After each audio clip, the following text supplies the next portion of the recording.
Welcome to Epicenter, the hub of innovation in the heart of Helsinki, where ideas come to life and creativity thrives, where innovation meets community. Get ready to learn, network, and make an impact. Let's go. Okay. Oh, applause before I've even asked for them. That's new. I love it. How are we doing today? Okay. So this is a type of community where we talk back to each other. I heckle you, you heckle me. We feel like we're all part of the same team. Yeah? Okay. So my name is Joey. As many of you know, I am the head of community here at Epicenter Helsinki. And we have a bit of a tradition here where we try to set the tone of the day. And last year's International Women's Day event was so fantastic that we want to meet that, right? We want to beat last year. And so what we do at every single one of our community events is we take the first 10 seconds and we absolutely lose our minds. So we scream, we holler, we shout, so they can hear us all the way in Espoo. And I don't really know where Espoo is, so I'm hoping that someone can point that out on a map for me. All right, so let's take the first 10 seconds and absolutely go crazy. 1, 2, 3, go.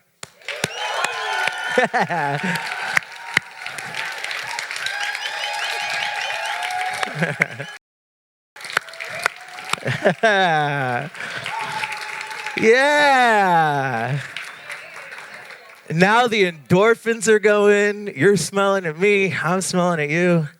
I hear those tears in my bed when I go to sleep tonight. Great job, Joey.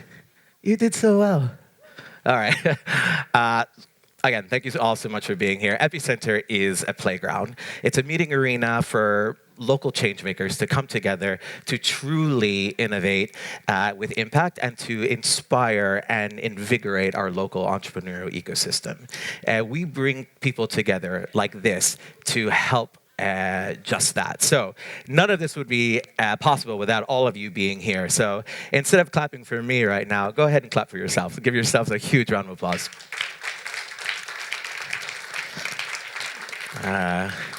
As you'll see, there's going to be a lot of clapping today, a lot of cheering. It warms my New York heart. So last year we brought together over 200 people, and I'm so glad that we get to see the same amazing turnout this year. International Women's Day is a global celebration of the social, economic, cultural, and political achievements of women. Tonight we recognize the pivotal role of women founders in shaping industries and setting new benchmarks. This evening is dedicated to spotlighting the extraordinary achievements of and relentless spirit of 6 remarkable entrepreneurs. These trailblazing women, hailing from diverse sectors such as tech, healthcare, and operational excellence, will take center stage here tonight and narrate their inspiring stories of overcoming hurdles and crafting success narratives in each of their respective domains. These inspiring founders have taken the path less traveled and paved the way for others to follow in their footsteps. So I couldn't be any more excited than I am right now to begin. Are you excited? Yeah. You see, now you're talking back to me. And we're going to keep talking back because there's Q&A later on that we really want everyone to be involved in. So let's begin, huh? All right. So our first founder is a passionate global citizen from Indonesia who has made Finland her home since 2010. With a strong background in monitoring antibiotic resistance through environmental samples from wastewater to soil gained during her PhD and postdoc at the University of Helsinki, she's a true pioneer in her field. She is the CEO and founder of Resistomap, a company whose mission is to mitigate the spread of antibiotic resistance by providing robust tools for monitoring. So let's give a huge hand to Dr. Windi. Thank you. Hello. Thank you so much for being here, and this is for you. Thank you. Thank you, Zoe, and thank you, everyone. I'm very happy to be here and especially celebrating this International Women's Day with these super cool people and looking forward also to listen to the other founders. So yeah, let's start. First of all, I'm from Indonesia, just in case it's quite far away.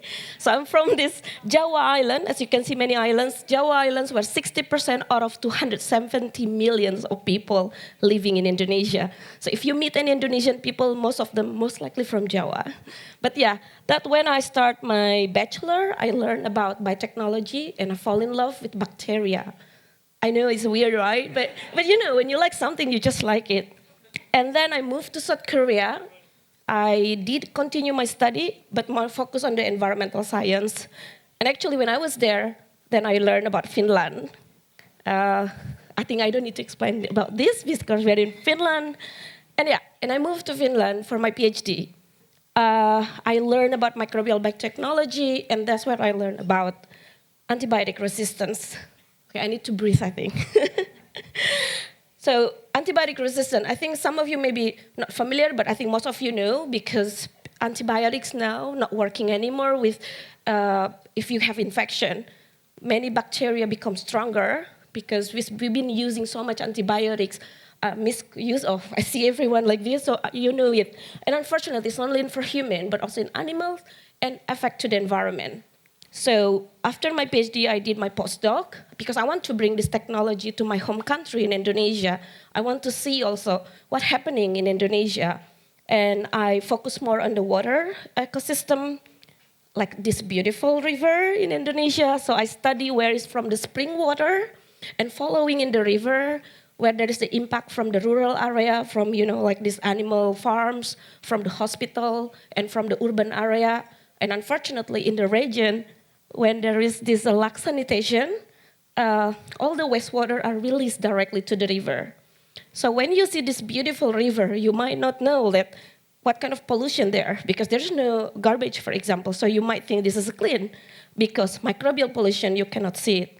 It's a bit research here, but just focus on this, the black dust line. That is the level of the natural environment where the resistant bacteria are. So if you see here, river water, spring water, 0. That's how the water is supposed to be, no pollution. And then if you see Finnish agriculture, they're pretty good, so we are good here, a bit up there.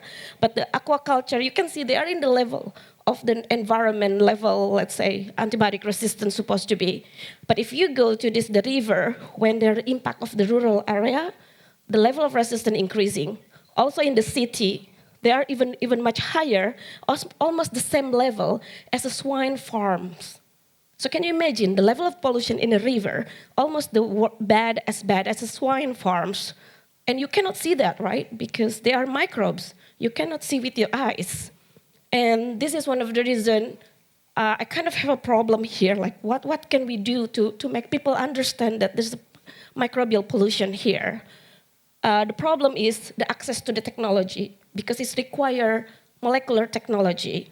And then we need to understand how to make the large data set into standardized and comparable. And another problem that is the limit of expert, because most of the experts on antibiotic resistance are coming from medical or like from the doctor or veterinarian. But we also need microbial ecologists. Or in this case, like my background, we need to understand how microbes works in the environment. And that's how it starts. So I bring this problem in the corner of the course, because like when I did my postdoc, I need to organize a course. Actually, I should teach, but I don't speak Finnish, I'm sorry. So that's why that my supervisor said, okay, Windi, at least you can organize a course. So I organized a course actually from innovation to commercialization for the master student. And that's why I was in the corner organizing the course, joined the student doing this business model canvas. And I put all my problem on the research into this business model canvas. And yeah, so this is my friend actually when I met in South Korea, when I learned about Finland. He's becoming my co-founder because he's a computer guy and he's been working in a startup for so long. So I asked him, hey, can you help me about this business idea? What do you think? Do you think it makes sense? And then he was like, oh, it's pretty good actually. So he kind of made my idea into a product. And I think if some of you interested to work on like changing your idea into a product, find someone who understands how to put this idea into real product. And yeah, he helped me about this, but we are a good friend, so we are really worried, like, is it okay being a friend to be a founders? Because I heard a lot that sometimes it might destroy your friendship, or even if it's a couple. We are very best friends, by the way. But yeah, we agree that friendship is gonna be still number one for us. And that's why we continue, because we believe that what we're gonna do is something really good, so we need to go. And yeah, it's early, I don't need this one, I guess. But this, in the end, what we do is actually we try to help researchers, like from the university, from the governmental agencies, or any research institute, to monitor antibiotic resistance from environmental sample fast and cost efficient. Like means you don't need to build your own lab, so you can just send sample to us. This is like just like the problem that we want to tackle. So it's not only in human, but also in agriculture and also in the pharma industry. Everything went end up to the wastewater. Maybe the one thing that I'm very happy as a business here, EU will start to make regulation. Every wastewater treatment that cover 100,000 population, they should monitor antibiotic resistance. So I'm very happy that it's going to come for the regulation. And yeah, this is how it works. We just pick up the sample from the customers to our laboratory here in Finland, in Valila. You are very welcome, actually, visit our lab. And then we analyze the samples and we deliver the result in the platform so that the customer can very easily see the result. And as you can see, the milestones, we are actually grow very organically because our market is quite niche, where it's only research. As you can see that we are very small step growing, very small team, but we do a lot of work also in low middle income country, where actually I focus to empower women scientists. That's why I'm very happy here, like where we are more like empowering women. And only last year, then we decided to scale up. So we just closed raising funding 2 million euro from Ananda Impact VC, because we want to transform now laboratory service into tech, that we build intelligent platform so that our result can be understood by decision makers.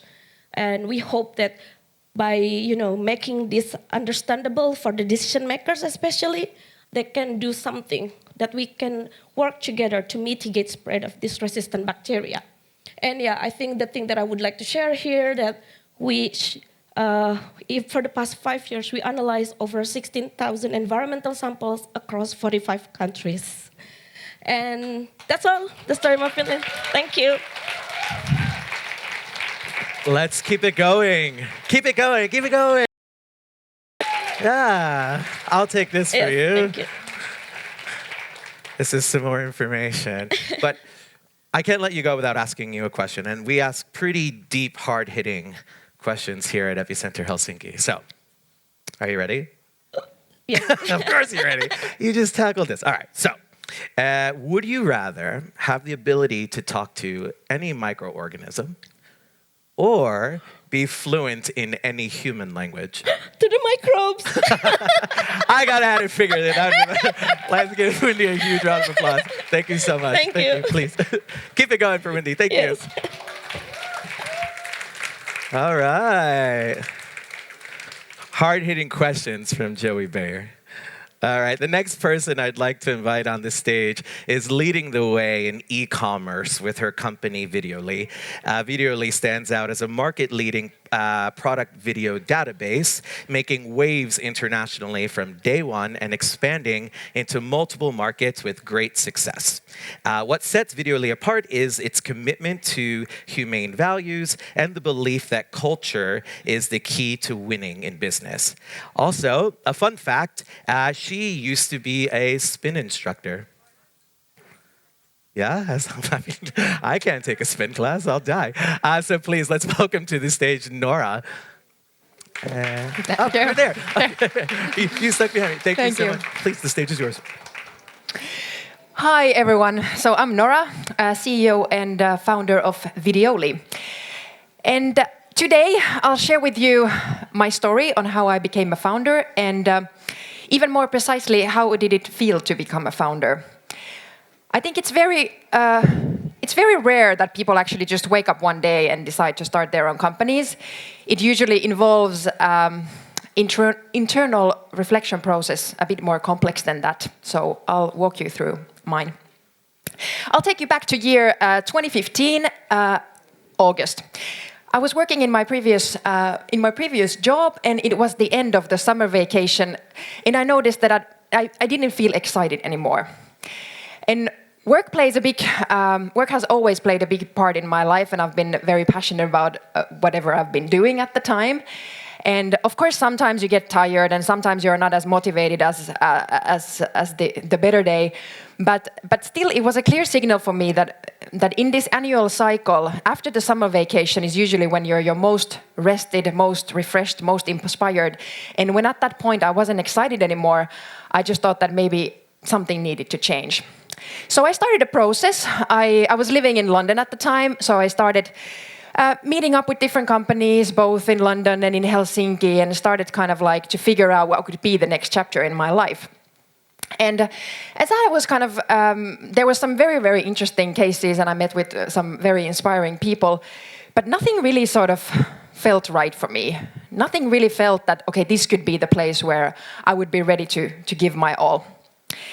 And after half a year or more or less half a year of having these conversations, I was actually in Helsinki for a third round of interviews for a company, and I was just walking out of the interview a bit depressed because I thought that, okay, this is not going to work out for me either. It just didn't feel quite right.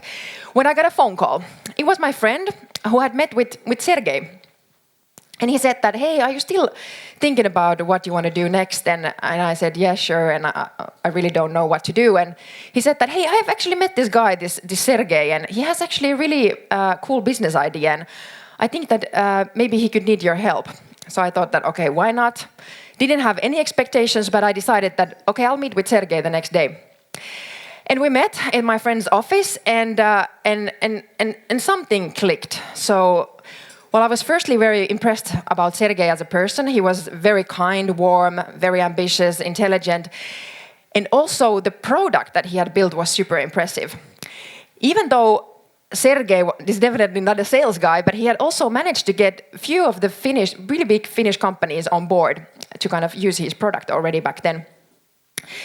So the first impression was super good. We continued conversations with Sergei, and slowly something really fell into its place.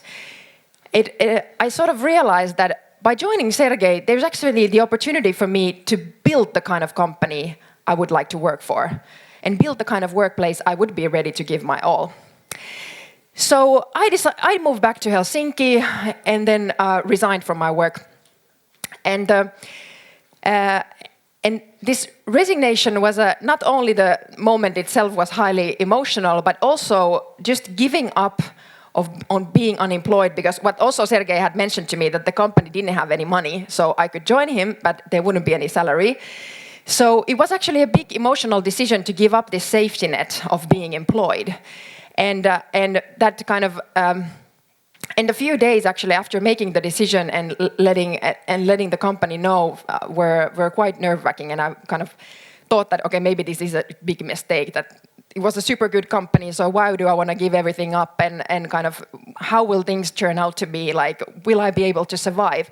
I think giving up the safety net, it really kind of touches our internal feeling of safety, and it really kind of disturbs that. And on top of that, I had just bought a new apartment in Helsinki, taken a huge loan. Luckily, the interest rates were a bit lower back at the time, but still, so then I decided that, okay, I need like a mental plan. I can join this company, or join this startup idea, but I need a mental plan to kind of keep me sane. So I decided that, okay, I'll give it half a year. I can support myself for half a year. I have enough savings, and if things don't kind of improve within these 6 months, I can always find something else.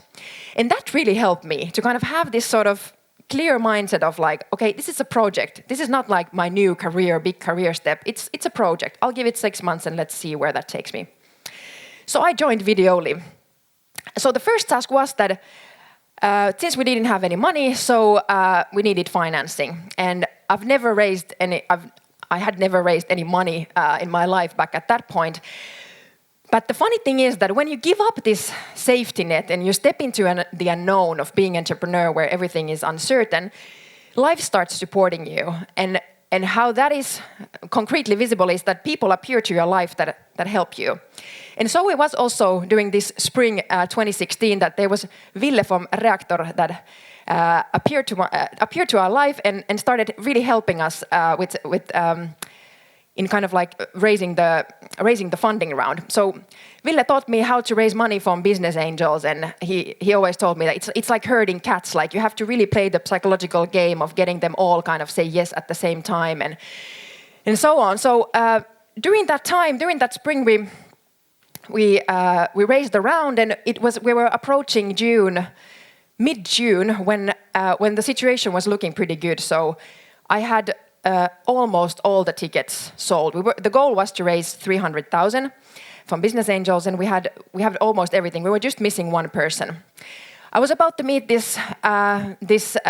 first female business angel, Marit, and I thought that okay, if Marit joins us, then the round is going to happen. Because when you're raising money from business angels, it's really important that you meet the goal that you're aiming at, because nobody wants to join an unsuccessful round. So if you're not able to meet the goal, then everybody's out. But if you meet the goal, then everybody wants to join.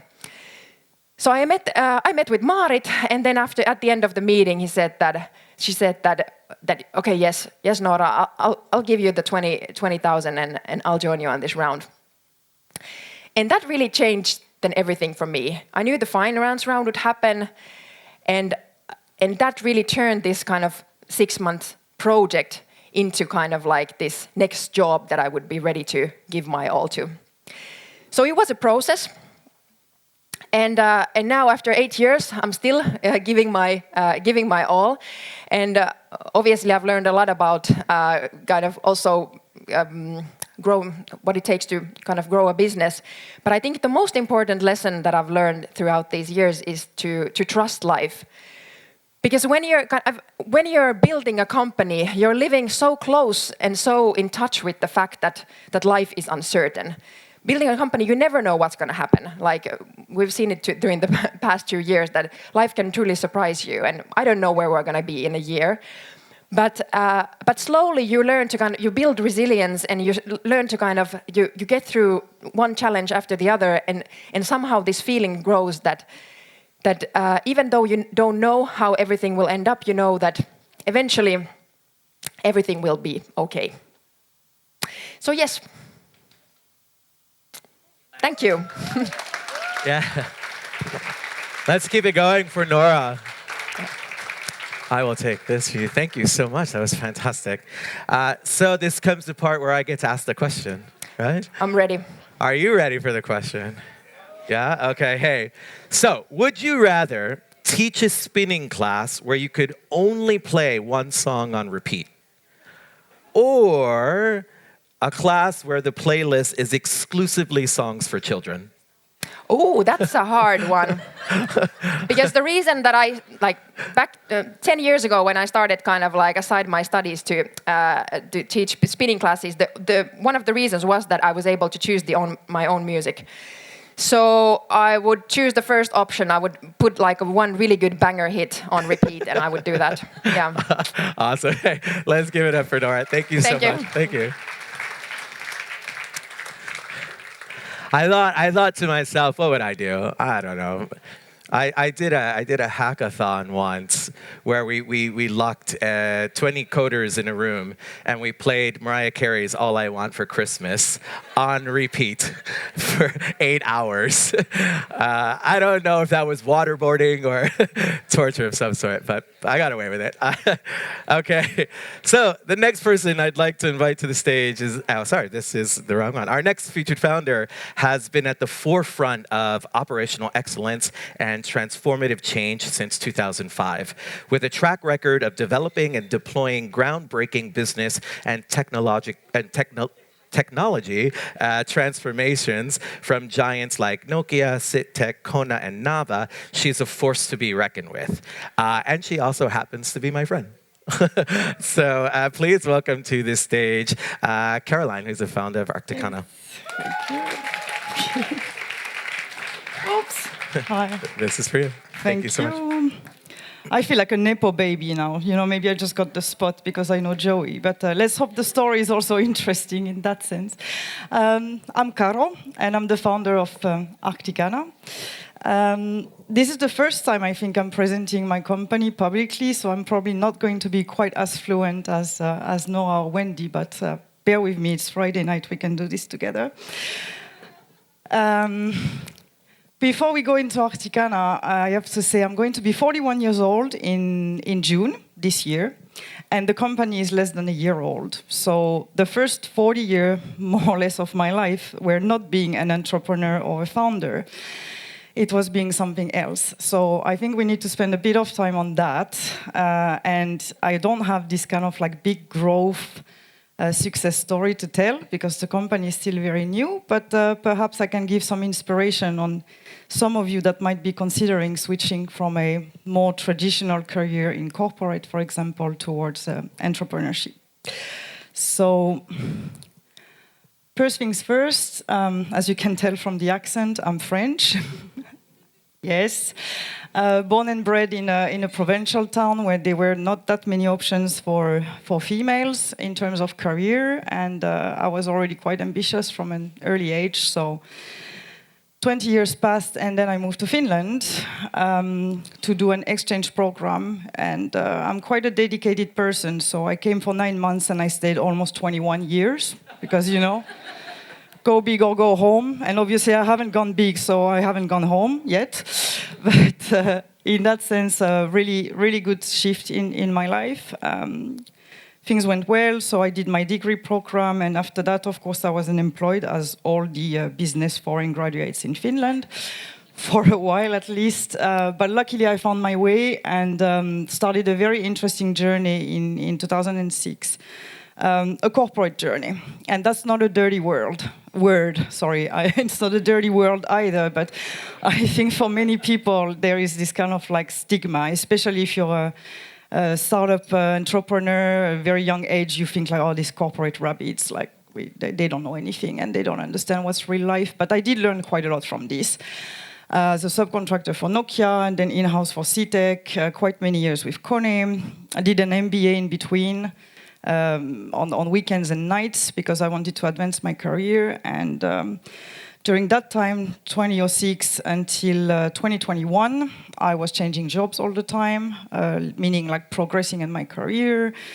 I was, I think it's fair to say at some point, a poster child for, you know, the foreign female under 40 director at Kone, which was not so common to have, let's say, foreign females in this kind of roles at that age.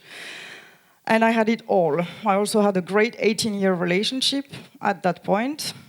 And then Nora said, you don't wake up one day and start a company. Well, I didn't wake up one day and start a company, but I did wake up one day and decide to change my entire life. So in the span of 5 months in 2021, call it midlife crisis or post-COVID crisis or whatever, I quit my job at Kone with no plan B. I quit my marriage, sold my house, and moved into a small studio in the city center of Helsinki and just reevaluated everything. I did have a bit of an entrepreneurship bug at the time, but I didn't have a good business idea. I spent a bit of time on that, but after a few weeks, I was like, yeah, forget it. I'm not going to be an entrepreneur. I have no innovativeness in my head, not a product person, so not going to happen. And at the same time, I didn't want to go in a corporation, you know, Fortum, Wärtsiläs, Mezzo. There's a lot of them out there because I just came out of the one that, for me at least, was the best in Finland. So if you have already Kone and you already have the best, why would you go do the same thing somewhere else for the same pay and probably not have as much fun at it? So I thought entrepreneurship is not the one, corporate is not the one, let's go to a startup. But when you've been a corporate rabbit for 14 or 15 years, you don't know anyone who works in a startup, and you don't have any contacts or networks in startups. So luckily, one of my former colleagues was the CEO of Nora, and we had a chat. So I contacted him just asking for advice, and he said, hey, actually, I do happen to have a job for you. Do you want it? I said yes, and I started, I think, 2 weeks later. That was a really good experience, learned a lot, because I didn't know anything about rounds and investors and VCs, and all this kind of stuff was totally foreign to me.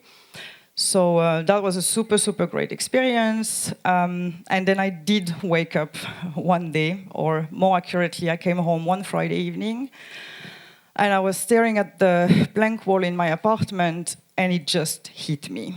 And it's something I can't explain. It's like a tsunami. All of a sudden, I just knew. I knew what I wanted to do. I knew that I wanted to start a company. So I started putting Post-its on the wall and didn't sleep much that weekend. By Sunday, I had a business model. I had service design more or less done. I had a pricing, a 2-year roadmap, and everything was planned. So that's Sunday night, right? On Wednesday, for the second time in less than 2 years, I quit my job without a plan B. Maybe I can go big or go home after all. So quit my job again. And luckily, you know, when you work in corporate and stuff, like you can have some savings and stuff. So I was not going to be on the streets in that sense. But anyway, the whole thing was clear. So started the company. I owed a few months of work to Nava, so continued with that.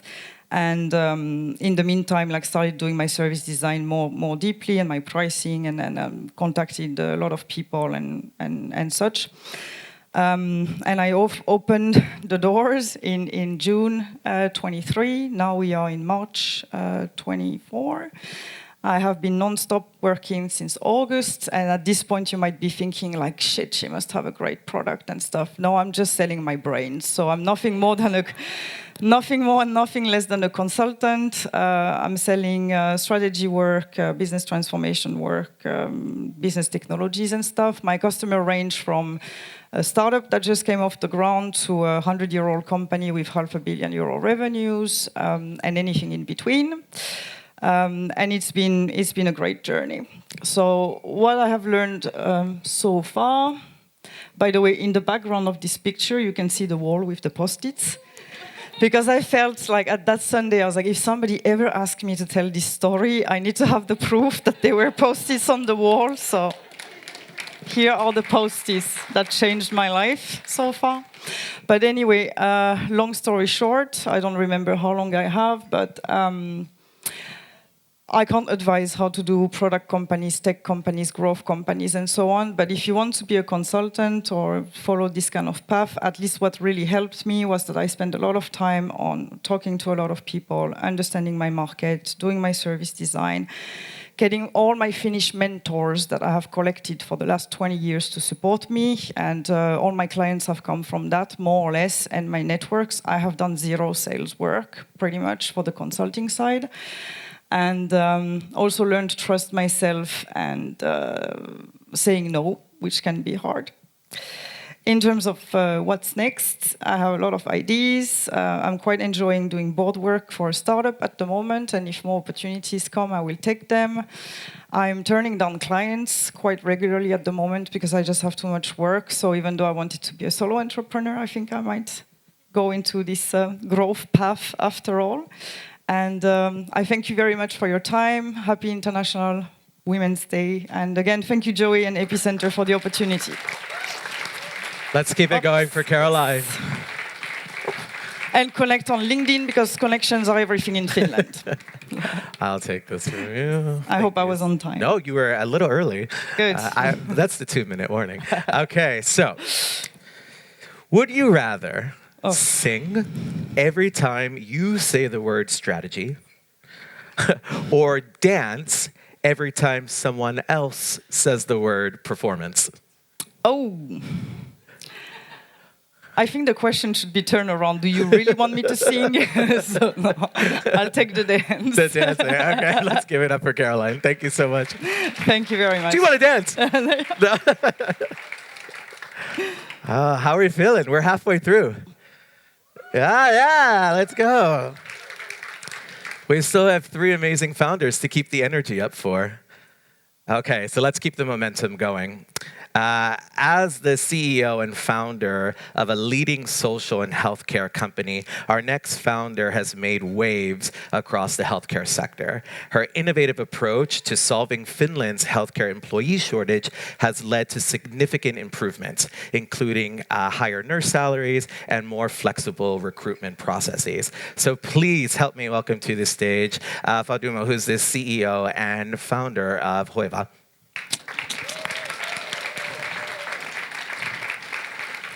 Thanks. This is for you. Thank you. Hello. Okay, seeing potential in difficult times. I think we are living today in difficult times also. So basically, I'm from healthcare sector, which is totally messed up. And this is the reason why I tried to run away from that place. So basically, I've been in the healthcare sector since 2008. I started from assistant nurse and then went to university, study as a public health nurse. And doing my university, I was doing the whole time gig work. And I saw the ugly side of the gig workers. So basically, what I realized is there are so much obstacles in that field that needed to be or needed someone to fix them. Yeah, but that time I felt like I'm one of that nurse who is like so fed up with that field. And actually, many nurses told me, Fadumo, you're still young, please study something else. I never forget those lines. Repeatedly, many nurses told me that. And what was the core of the problem is, or was, that there was a shortage of nurses. So basically, we had to do always, nearly every day, like work of many nurses that we didn't have. So of course that was something that drained us. Yeah, so since 2018, I was actually planning how to get out of that healthcare sector.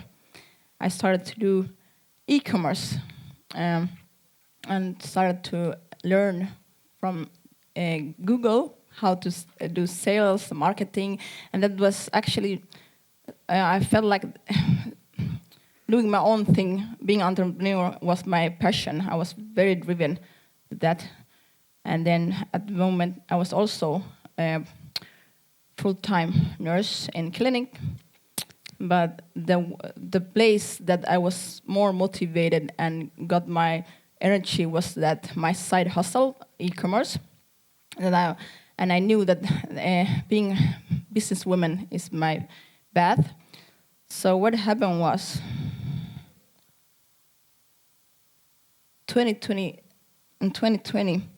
during the pandemic, Corona time, I wanted to do a remote job or company, but I didn't have the capital. So instead of doing that thing, I started to sell nurses. So basically, yeah, I did this agency. So basically, my product is nurse. So I was selling them, doing my own job. So yeah, actually, I was a good employer. So I valued them. I gave them good salary, and my mission was to have very motivated nurses that would do much better work. Of course, all they needed was like good employer and better salary. And yeah, and then after 1 year, the company just rapidly growth, and we got also proposal from bigger companies that wanted to buy us out, but I didn't want to sell it, so I continued to run the company. And last year, we generated 9 million, which is I'm very happy. It was a tough. It was actually a very tough year, but still. And what I think our healthcare sector needs innovative and agile doers, because at the moment, as you know, it's a very old. It's a full of old people who don't want any new things, and I think they don't even want to help. But yeah, and this year we are now establishing Hoiwa Health, which is a platform for healthcare professionals who wants to be freelancer as entrepreneurs. So we are like motivating and just want to, for example, nurses to do more freelancing and invoicing for their own services. And of course, still we are planning to be more global. We have company in Germany at the moment, and we're trying to open new places. And what else And of course, I love doing work, and I have this side hustle that I, as you see, I had a chit chat with Riikka, finance minister. I'm having this own broadcast that is launching on next Wednesday. So yeah, the thing is, I'm into to know more about the future of Finland. So this is called a Vision for Finland. So I'm talking with her about my future and our future. Thank you. Okay, let's keep it going. Thank you. I'll take this. Keep it going, keep it going, keep it going. Ah, there we are. Okay, so I am a firm believer, and I think that all of us are firm believers here, that healthcare professionals and nurses are the true heroes that walk this planet, right? Yeah. We can all agree with that. So here at Epicenter, we believe in superhumans doing super things. See how I tied that in? That's how I get paid the big bucks. No. So what I want to know is, what is your superpower? I think my attitude. Perfect. Let's hear it for attitude. Thank you so much. Okay, two more left. And then there's networking, and then there's food. Don't think that I only am going to feed you popcorn and M&Ms. My Puerto Rican mother would never let that happen. So after we finish here, there will be actually food in the back behind the stairs. But great. So let's move on.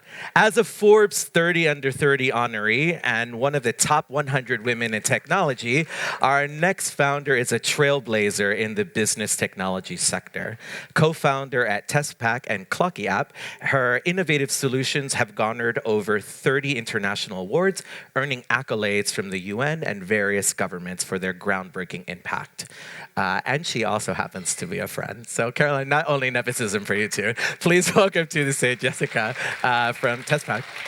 Thank you very much. Thank you. Thank you, Joey.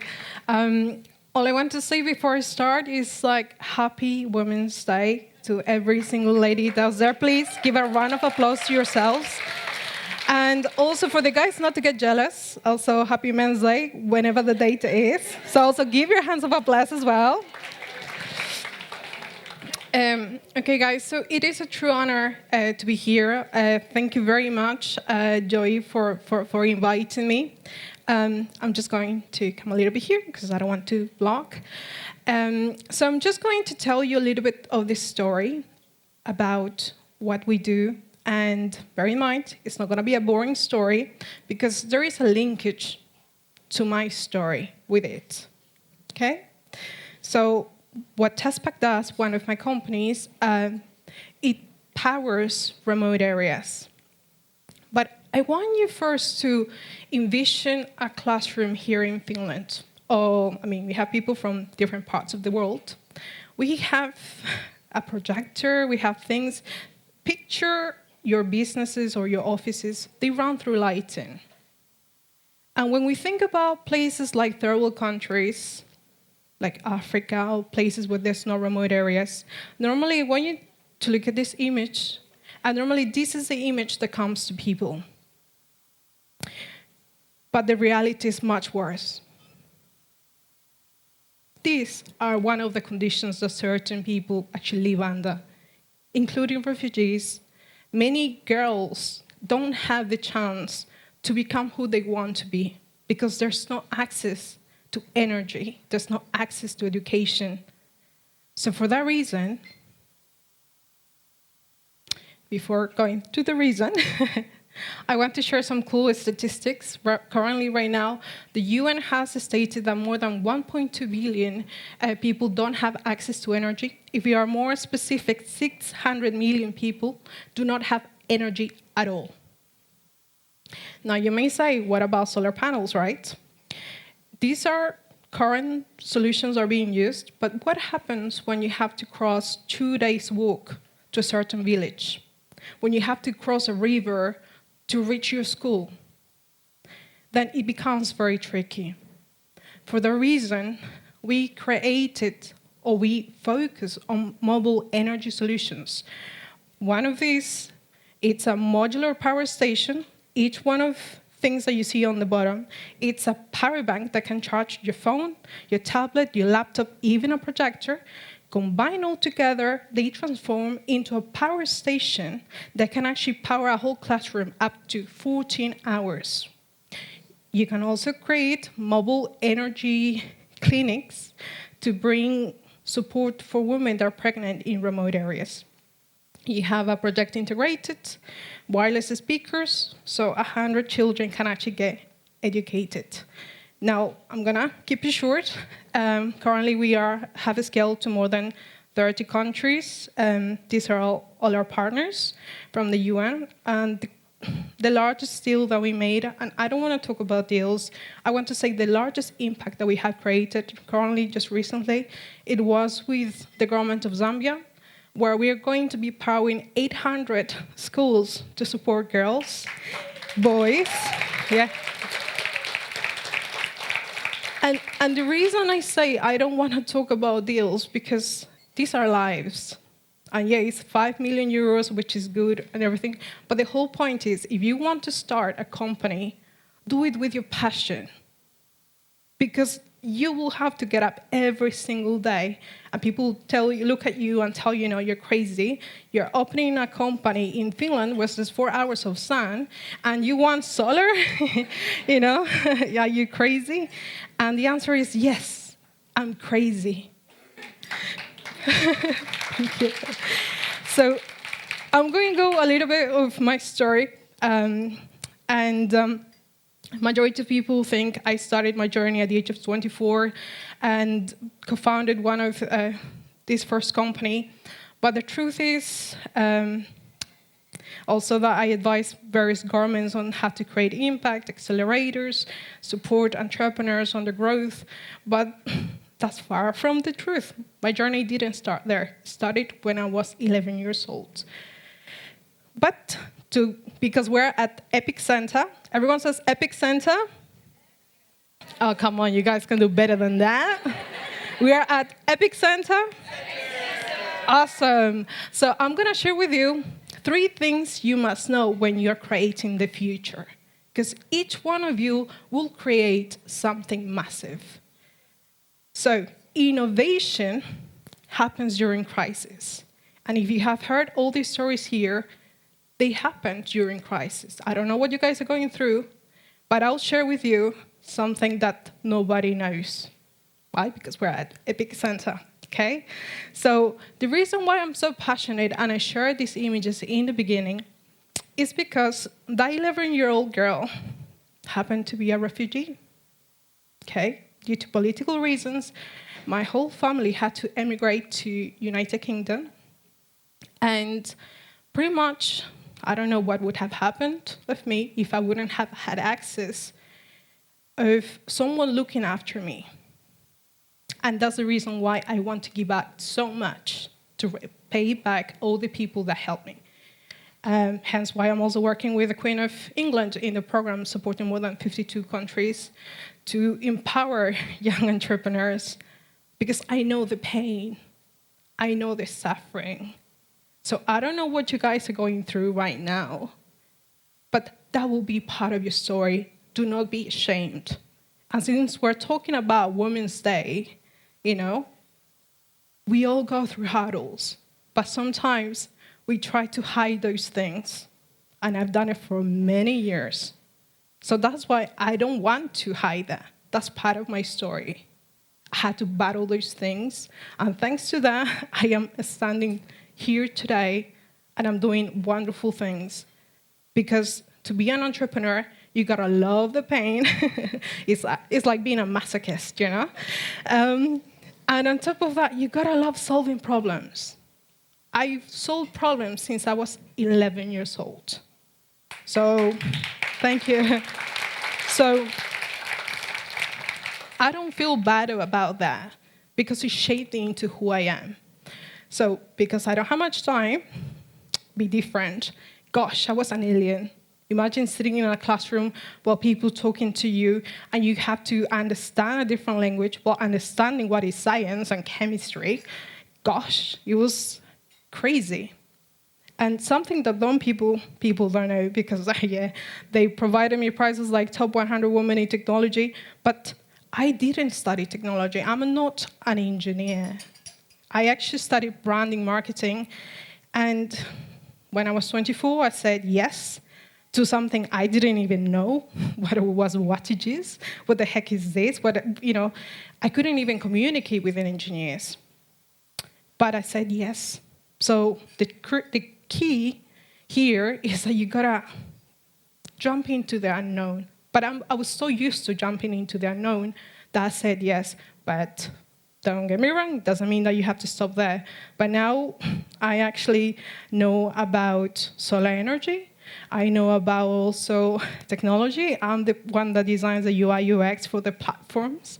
And now I'm actually working with various R&Ds and even including governments on how to launch solutions because I understood both worlds. And I can actually think of it like a marketeer, launch products, support people, and also I understand the technology. But I did not have a clue in the beginning.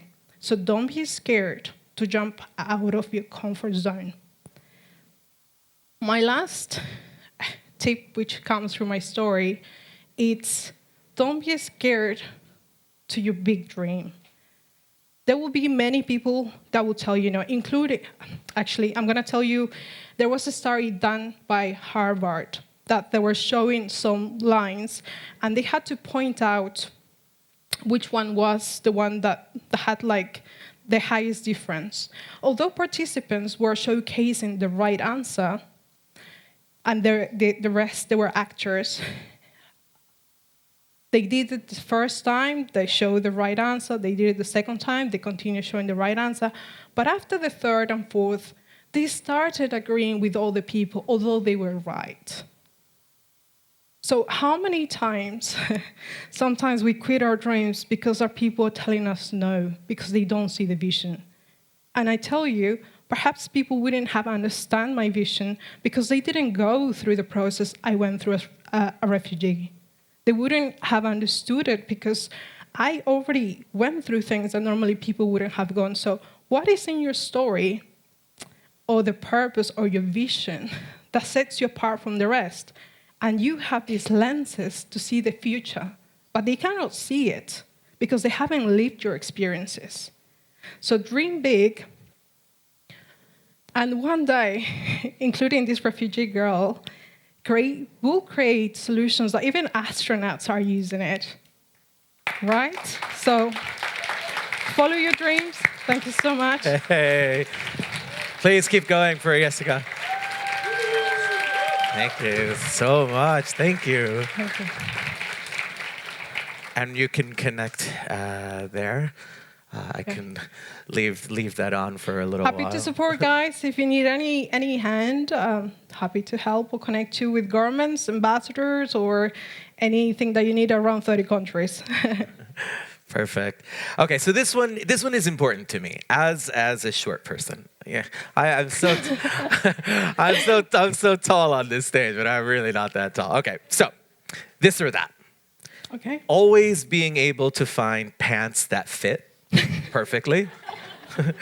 or a magic bag that gives you the ability to find exactly what you're looking for the first time you put your hand in. Oh gosh, I mean, I have all the girls here, and then I feel the pressure. But you know what? I'm gonna go with the answer because don't worry, I got you girls. The bag.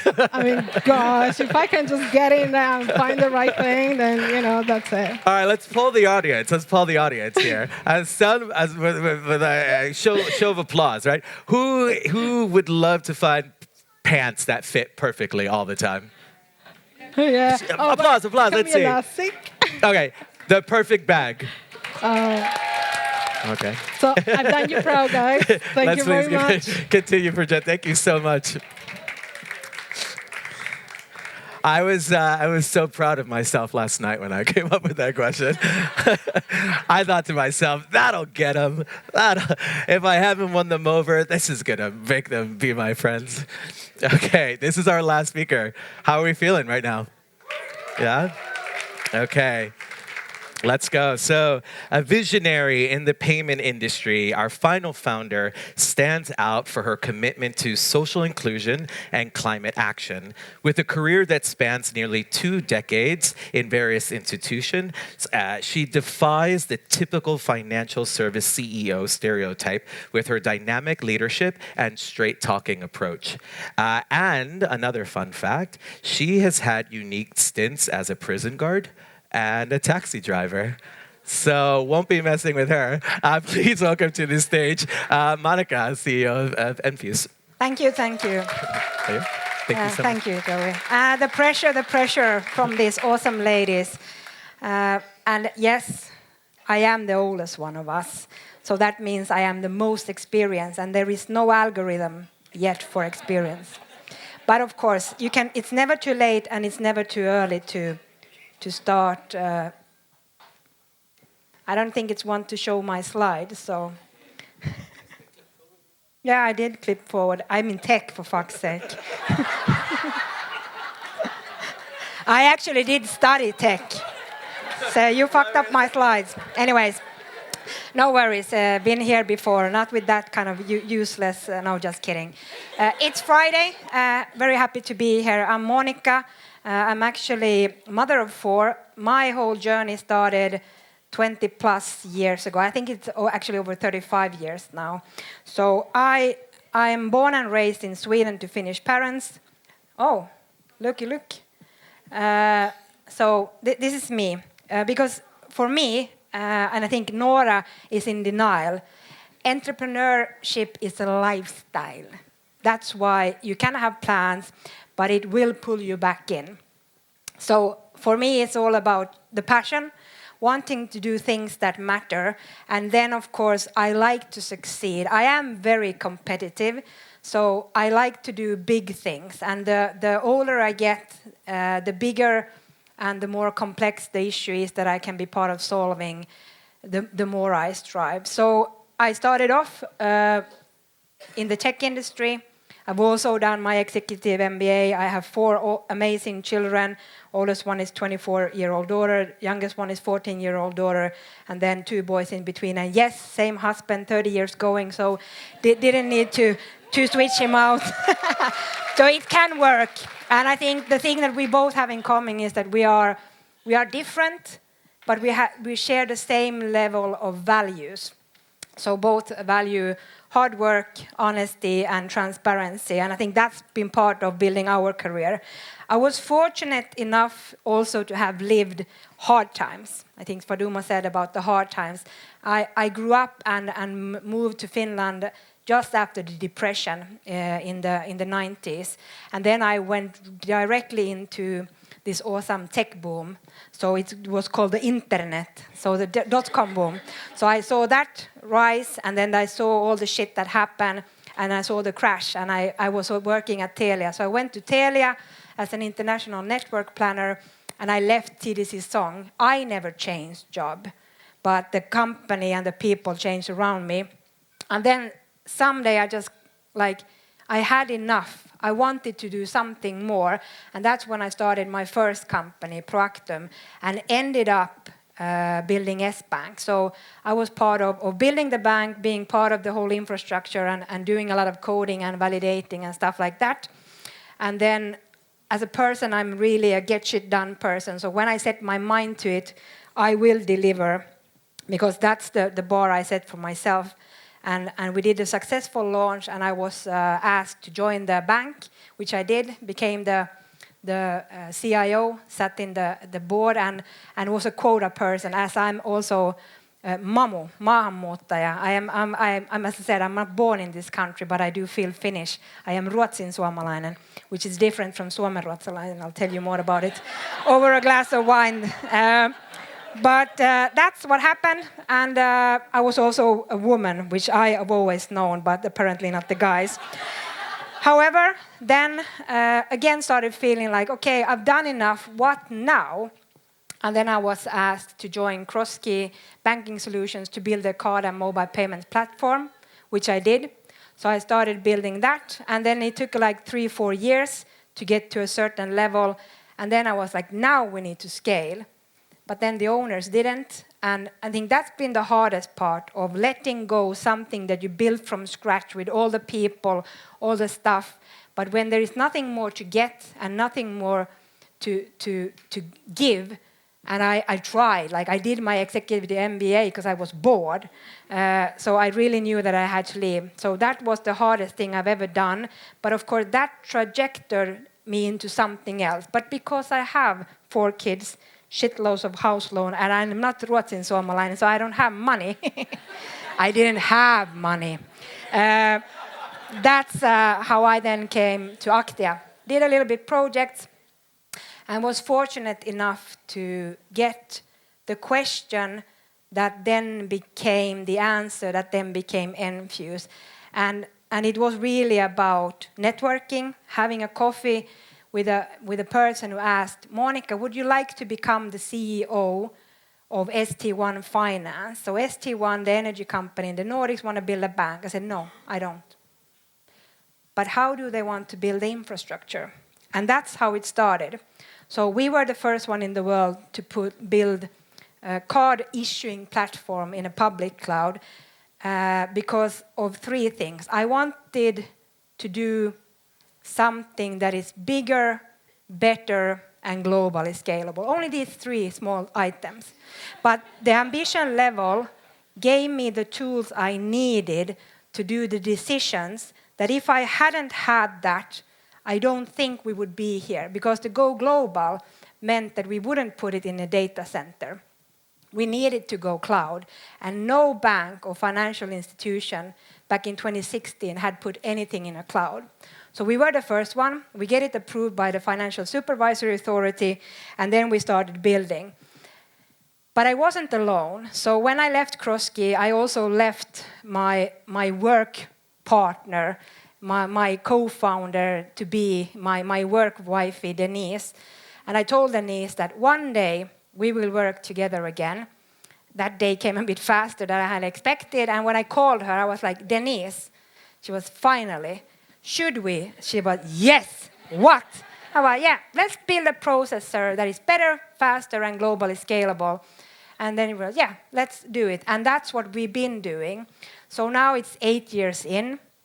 But we also wanted to build a company that we never worked at or worked for, which is like I wanted to wake up because shit hits the fan every day.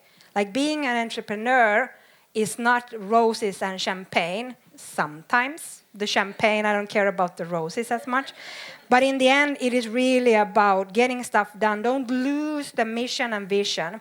So we set out the owner's will. We wanted to build a company that we can be proud of, that actually makes the world a better place with existing than not. And with that in mind, all the work that we do, even though we don't have to, are the focus on the ESG side. So we work really hard because we do believe that a sustainable, growing business is a business that does good and not harm. And I think that's what's really interesting with the colleague founders, entrepreneurs that have been on stage, that there is this drive to do something meaningful. Either it's for you and a small scale or it is for big scale, but you have to have it in those mornings because there is no plan B. And yes, we are masochists, but you need to be a sadist as well, otherwise you won't make it. So I think coming back to the sadism part, I think it's all about going big. So for me personally, I was like, look at the guys like Google. If they can fucking do it, so can we.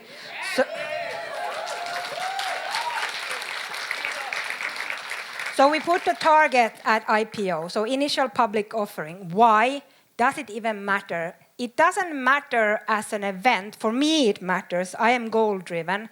For me, it's like the Olympics. Like, I want to compete. I want to be winning the Olympics, but of course, I want there to be a legacy. So an IPO, it's the governance structure that makes the company where it needs to go, so that everyone is aligned. But it starts with a journey. And of course, for us, it is now to come to a trajectory of 100% growth. There have been a lot of challenges, but of course, we're just going further and further. But I do really think that this coffee, this is a very important event. It's all about networking. Because you will never know who you will meet. And especially in the front line, I have a lot of friends sitting here that we talk, because you will need to have someone to talk to bounce off your ideas and keep you asking the hard questions. Because ass kissers, the world is full of, and people who will like, I always knew that you would make it. Those are the people that come up now. Don't be those. Be the part of the people who will be there to carry you now.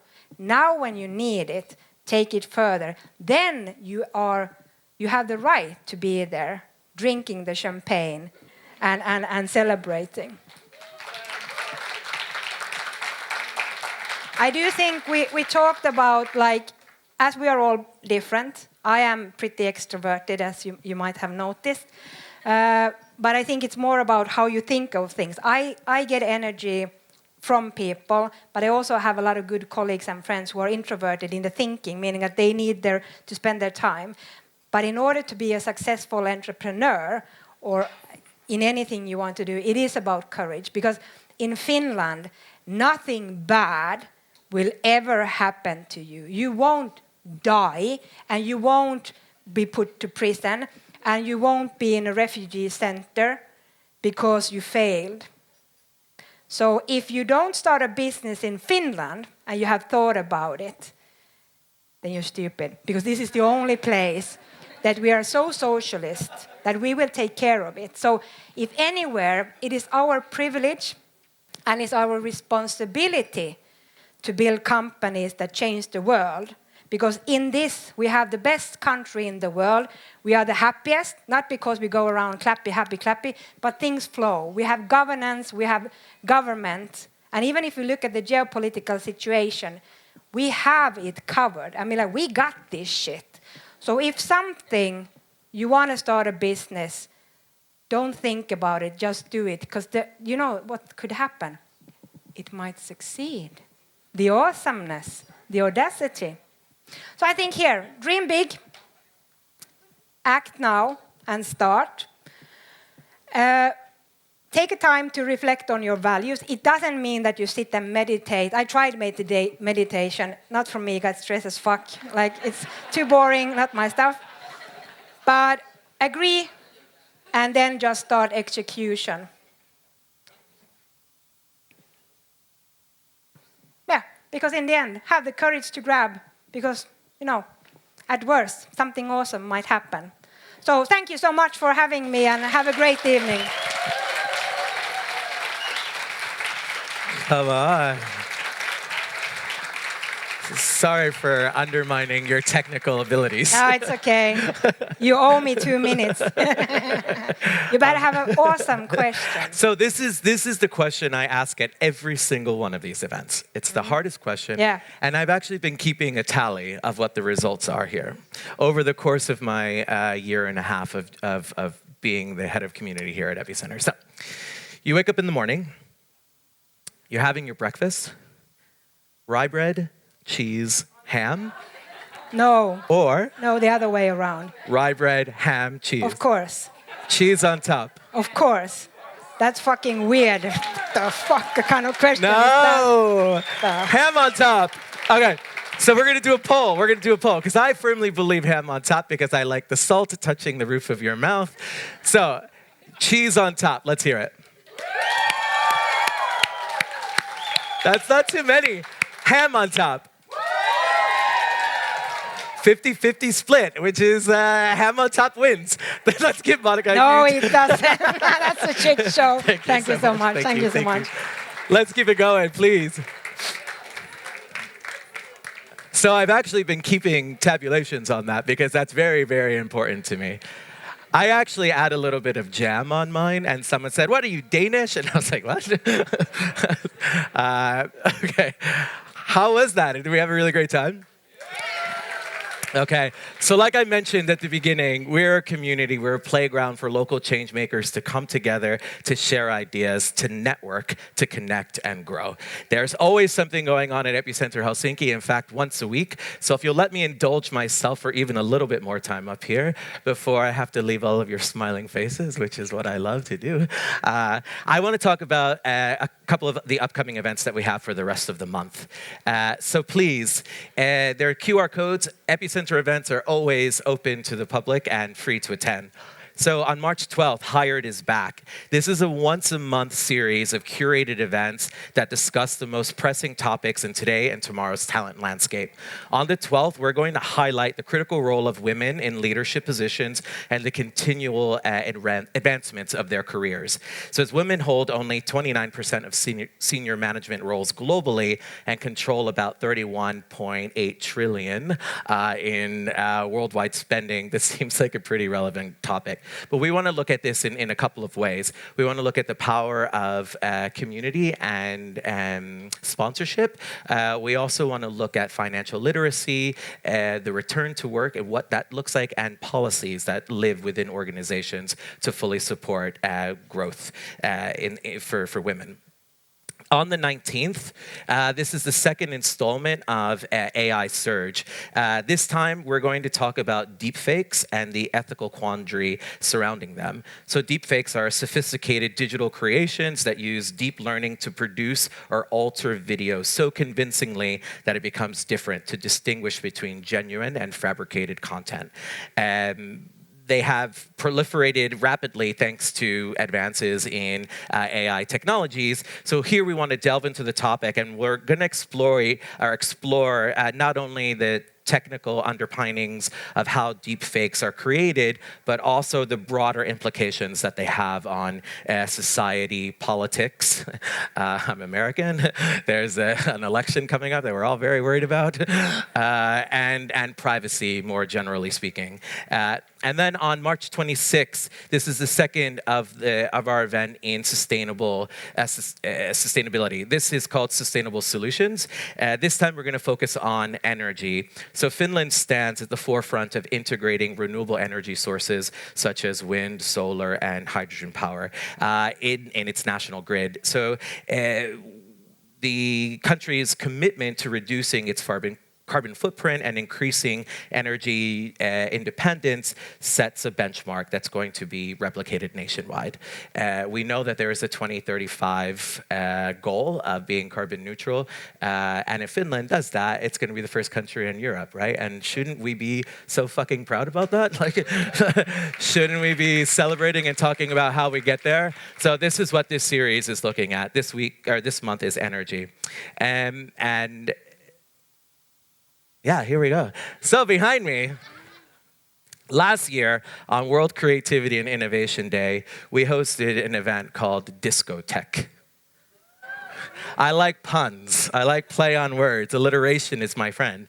It was a half-day summit, expo, and massive disco party. We brought together 25 different companies to showcase their products, and we had 5 different panel discussions that were absolutely fantastic. This year, we're doing the same. We're still looking for expo partners to be a part of this. There was over 500 people who attended the event last year. But this year's theme and we're announcing this publicly for the first time, as someone who likes alliteration, it's called Tech Revolution. So join us for on April 18th for a summit, for an expo, and for the biggest fucking rave you've ever been to in your entire life. We'll get down, we'll network, we'll connect. But honestly, if you want to be a part of the expo, please find me. Joey, I'm on LinkedIn, and if you follow me, I apologize. You're going to be so annoyed with all of the promoting that I do about these events. But that being said, I want to thank you all so much for being here. It's been an absolute pleasure to have our founders on stage. So let's give them a huge round of applause one more time.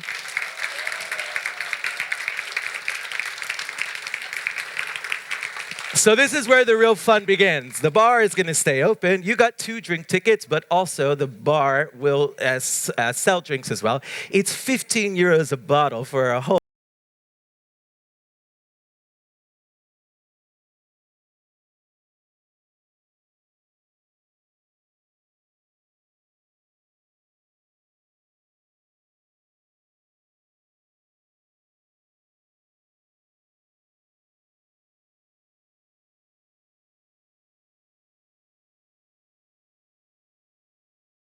and we'll have fun. Thank you all so much. Thank you.